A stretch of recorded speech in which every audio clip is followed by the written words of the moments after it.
Hi, my name is Lily Goldman. Hi, I'm Sumeri Subzai, and we are the Gundo Groundbreakers. Our first project as the Gundo Groundbreakers is interviewing Black students from ESHS. These students are also members of the Black Student Union at the school, and our primary goal is to understand their experiences as a person of color and allow their voices to be heard. Last episode, we interviewed Jayla Perry, who is the president of BSU and an upcoming senior. And today we're interviewing Gabby Desch-Obi, who is a recent El Segundo grad, class of 2020. Hey, Hey, how are you? good, and you? I'm pretty good, thanks. Oh man, thank you so much for doing this. Of course. Thank you for having me. Thank you. Oh my god, congratulations on graduating from the high school. It's amazing. Thank you. Okay, so we just kind of wanted to start it off by asking, how long have you been in the El Segundo School District? I've been in the El Segundo School District for the past 7 years, since 6th grade. I came in through the middle school on permit. Oh, I see. So your old school, your elementary school, how was it different from El Segundo? Well, my elementary school was actually a gifted school for African Americans. It was in Inglewood. So we started at the age of 2, and our whole curriculum was kind of reminding us of our heritage, and then also just like academics and breaking through and telling us how we needed to excel in the world as like African American and Hispanic students, the world that was kind of designed against us. So I went from that school to El Segundo, which kind of put all of my learnings to the challenge. Right. Jayla was saying last episode that she went to a very diverse school before El Segundo.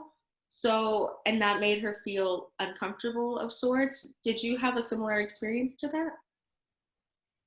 I was partially scared initially, I think, coming to El Segundo. I can distinctly remember a conversation I had with my teacher this summer. I was transferring over where I was like, I'm scared, like I'm gonna be like the minority and I'm gonna be like the only one and no one's gonna like me and I'm gonna get judged. And I feel like that had came more from my family in Wisconsin's all white, and when I go to their town, I am the only person of color, including Hispanics, Asians there, period.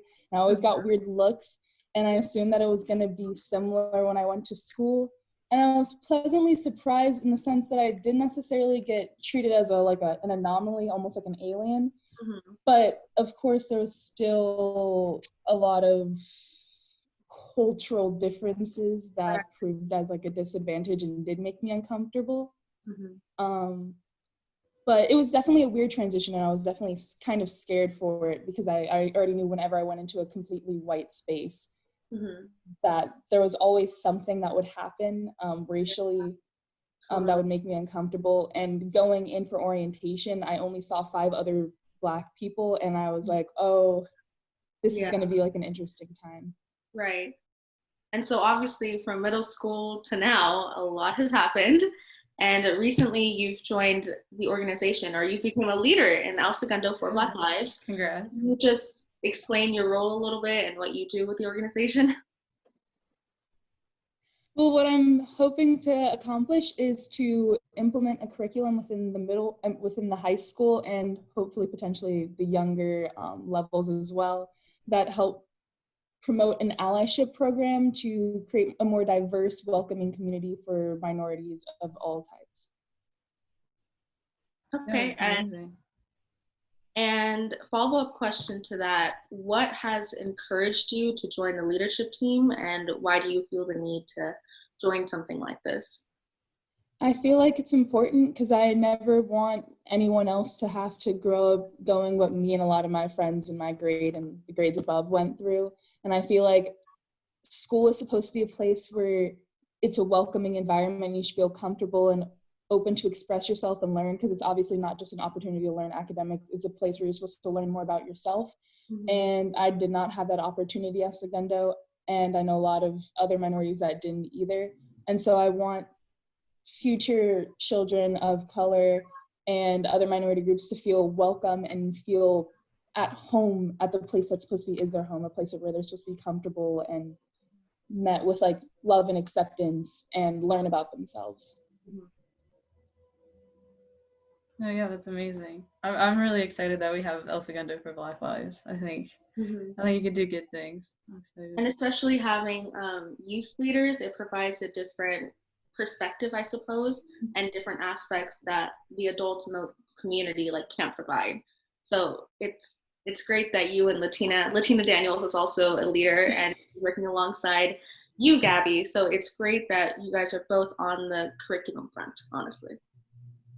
I'm so glad that the organization reached out to me. Well, you reached out to me, and and I really look forward to what we can do. I agree with you completely that I think the youth can bring a really unique perspective to the organization and what we can accomplish and do. Yeah, totally. Yeah, and just going back to your experiences at the high school and what happened, we were just curious if there's ever been any instances where students have unknowingly made comments, not just towards you or just in general, that had like racist undertones to them. There's definitely been numerous accounts where I've heard and been the target of even unintentionally racist comments. For example, I mean, one of the big ones as a Black female is, oh, you're pretty for a Black girl, you know, you'd be pretty, I'd date you if you weren't Black. And I've heard differing groups say things related to Black people smell. I could never date one because they have like a weird funk and they're dirty and they don't clean themselves. So there's a couple. Unfortunately, you do hear it a little more often than you'd like to, but yeah, there's definitely been a couple. So when you hear it around you, you and your friends, how do you respond? Do you walk away, let it go, or do you stand up for yourself? What do you need to do? I always try to stand up for myself and any other like minority that they might be offending in any way, but it becomes a little difficult when you're the only one standing up because they either want to brush it off and just say, oh, it's a joke, it doesn't matter, or they're like, that's not really offensive, it's just my preference, it's just like what I think. And then what also becomes a problem is if you're the only one saying anything and you're the only minority, so you're the only one that knows what it feels like, then everyone else will kind of gang up against you and your voice isn't really heard. Yeah, I totally understand that. I think for a while I was labeled as the girl who can't take a joke, just because like it's just a difference between knowing better and not taking a joke. If it's wrong, you have to say that it's wrong, right? I totally agree with that. So obviously, my family history is quite different than what yours would be. I'm a first generation American citizen, right? So my history with America is a lot different than what yours and your parents and your grandparents faced, right? So I guess my question is, what is your relationship with transgenerational trauma in terms of racism in this country? Actually, what's interesting is I'm also a first generation American citizen. Both my parents were immigrants. My mom from Jamaica though, so she did face similar racial trauma, not in the sense of America, but in the Americas that were colonized. And I find it hard because I hear a lot of times the same things that my mother or my grandmother who's still alive went through, are the same things I'm going through and still fighting for now.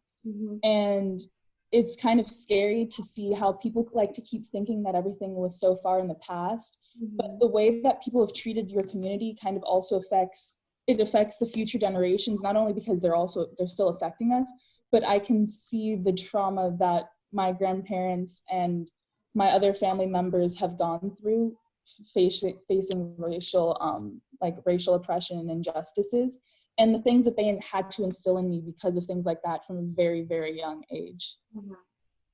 Yeah, I completely understand that. And I think it's really difficult when people ask things like, why do you even care? It's not like it's happening to you. I hear that a lot at school.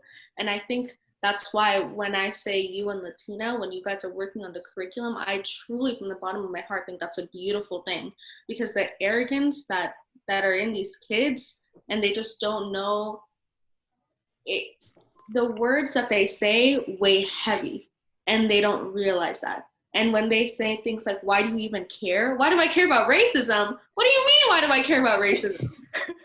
Hello? Yeah. It's not that we've literally been fighting the same fight for generations since this country was based on racism, you know, the roots of this country, that's where it starts. And it hasn't ended.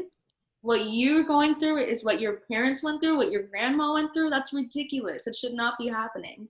You know, this fight has to end with our generation so that now we can focus on, oh, hello, the world is dying.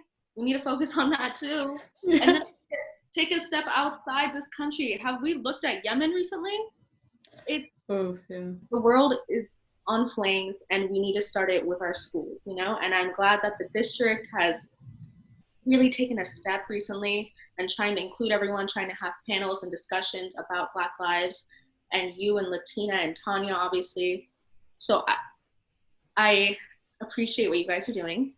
And I think that our generation is gonna somewhat end it, you know, so that your kids never have to face that trauma that you and your family went through. I agree with that.